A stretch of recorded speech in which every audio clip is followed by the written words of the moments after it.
আমেরিকার বিরুদ্ধে গেলে ডোনাল্ড ট্রাম্প পুটকি মারার ভয় দেখায় বলে জানিয়েছেন ভারতের প্রধানমন্ত্রী বাংলার জামাই নরেন্দ্র মোদী।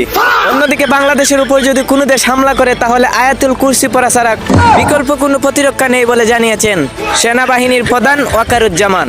নির্বাচনে পাশ করে হাসনাত আব্দুল্লাহ দুর্নীতি করতে না পেরে এখন কন্টেন্ট ক্রিয়েশন শুরু করেছেন। এক মাসের আয় 4 লক্ষ টাকা।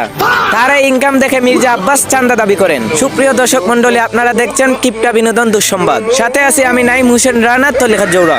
শুরুতেই শুনবেন বিস্তারিত। নির্বাচনে পাশ করে হাসনাত আব্দুল্লাহ দুর্নীতি করতে না পেরে এখন কন্টেন্ট ক্রিয়েশন শুরু করেছেন। এক মাসের আয় 4 লক্ষ টাকা। তার এই ইনকাম দেখে মির্জা আব্বাস চান্দা দাবি করেন। এর প্রতিবাদে ফেসবুক লাইভে এসে নাসিরউদ্দিন পাটোয়ারি ছেলেকে সাথে নিয়ে মির্জা আব্বাস চান্দাবাজ বলে স্লোগান দিয়েছেন। এদিকে জনপ্রিয় কণ্ঠশিল্পী মিনাউর রহমান কনসার্টে গান গাওয়া বাদ দিয়ে এখন মেয়েদের ইনবক্সে গান গাওয়া শুরু করেছেন। কনসার্টে গিয়ে অটোগ্রাফ বাদ দিয়ে তিনি এখন মেয়েদের ইনবক্সে গিয়ে অটোগ্রাফ দিয়ে দুজাহানের কামিয়াবি হাসিল করছেন। অন্যদিকে পরিমণি একজন সত্যি পবিত্র নারী বলে দাবি জানিয়েছেন যুবদল নেতা নয়ন।